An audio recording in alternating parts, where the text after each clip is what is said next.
बिस्मिल्लाहिर्रहमानिर्रहीम अस्सलाम वालेकुम। उम्मीद करता हूँ सब स्टूडेंट खैरियत से होंगे। आज की वीडियो के अंदर मैं आप लोगों को सिखाऊंगा, हम लोग तालीमात कैलकुलस के चैनल के ऊपर हैं, तो हम लोगों ने कैलकुलस के क्वेश्चंस को ही सॉल्व करना है। जैसे पहले वीडियो के अंदर हम लोगों ने डेरिवेटिव को सॉल्व किया, आज की वीडियो के अंदर ये एक फंक्शन मेरे पास है, दो फैक्टर्स हैं और आप लोग समझ रहे होंगे कि इसके ऊपर इंटीग्रेशन बाय पार्ट्स का फॉर्मूला लगे, लेकिन नो, इंटीग्रेशन बाय पार्ट्स थोड़ा सा मुश्किल है, लेकिन हम उससे थोड़ा सा आसान करके इसको सॉल्व करेंगे।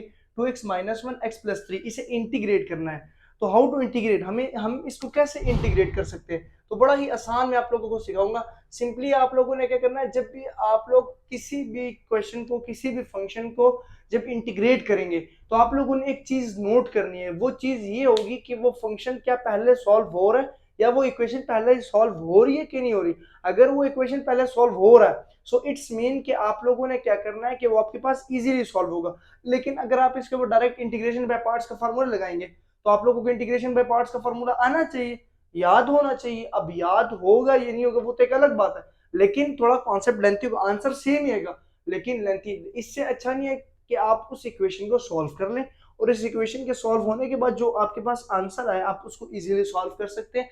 अब जैसे 2x-1 और हाँ आपके पास है x+3, ठीक है। 2x-1 और x+3 ये दो फैक्टर्स है ना, आप सिंपली इनको मल्टीप्लाई कर ले, जैसे आप लोग छोटी क्लासेस के अंदर करके हैं। आपने क्या करना है, 2x को मल्टीप्लाई कर लेना है x+3 के साथ, -1 को मल्टीप्लाई कर लेना है x+3 के साथ, फिर इसी तरह 2x² plus 6x minus x plus 3 -3, 3 1 -3, फिर हमारे पास आ जाएगा 2x² और प्लस 5x और -3। अब आपके पास ये फैक्टर, एक फंक्शन अलग हो गया और अब इसकी इंटीग्रेशन लेना इजी है। हम लोग अब इंटीग्रेशन कैसे लेते हैं वो आप लोगों को पता है। अब अगर हमारे पास, मैं थोड़ी इंटीग्रेशन की मिसाल भी दे दूं, जैसे हम लोग डेरिवेटिव क्या था, ये इंटीग्रेशन ऑपोजिट है ना डेरिवेटिव की। अब डेरिवेटिव में हम कहते थे अगर एक्स स्क्वायर होता था तो हम लोग स्क्वायर को शुरू में लाते थे और स्क्वायर में से एक माइनस करते थे। लेकिन जब मैं कह रहा हूँ कि इंटीग्रेशन इसके ऑपोजिट है, इंटीग्रेशन इसके ऑपोजिट है, तो फिर इसके पावर में ऐड होगा ना कि सब्ट्रैक्ट होगा, और उसकी पावर के नीचे वो पावर नीचे होता रहेगी, ठीक हो गया। इसकी पावर में एक ऐड होगा पावर।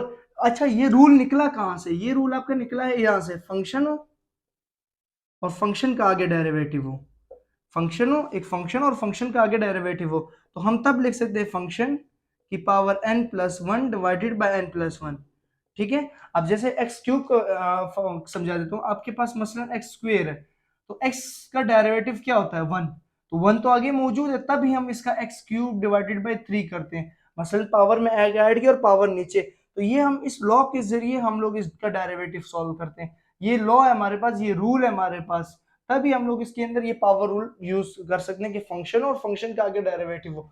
अब जैसे मैंने ये चीज आप लोगों को समझाई, तो ये हम लोग यहाँ पे लिख सकते हैं ना।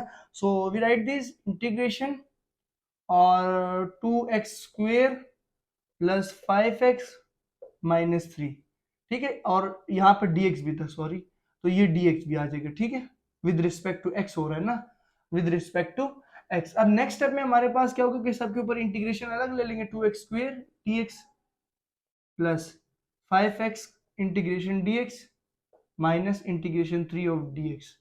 फिर इसके बाद हमारे पास क्या है स्टूडेंट्स, कि 2 कांस्टेंट है बाहर आ जाएगा, x² अंदर है dx, इसी तरह 5 कांस्टेंट है बाहर आ जाएगा, x का इंटीग्रेशन, -3 कांस्टेंट है और 1 का dx। अच्छा, हम लोग डेरिवेटिव के अंदर एक चीज पढ़ते थे कि डेरिवेटिव के अंदर कांस्टेंट जो होता था, जो जिस कांस्टेंट का डेरिवेटिव क्या हो जाता था, जीरो हो जाता था ना।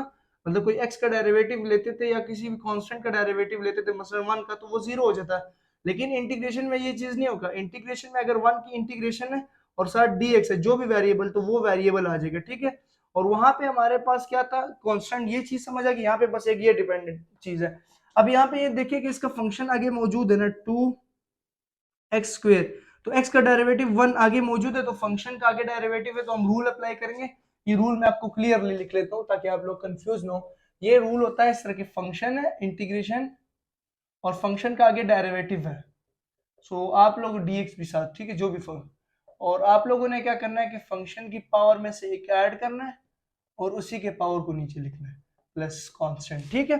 ये रूल हम लोग, तो इसका फंक्शन x और फंक्शन का डेरिवेटिव आगे मौजूद है, और इसी तरह हमारे पास 5 और x का डेरिवेटिव आगे मौजूद है, और इसी तरह -3 और 1 का डेरिवेटिव, जैसे मैंने जिक्र किया कि 1 का डेरिवेटिव किसके बराबर होगा 3x, x के बराबर आ जाएगा। कांस्टेंट का डेरिवेटिव कह रहा हूँ इंटीग्रेशन x के बराबर आ जाएगा।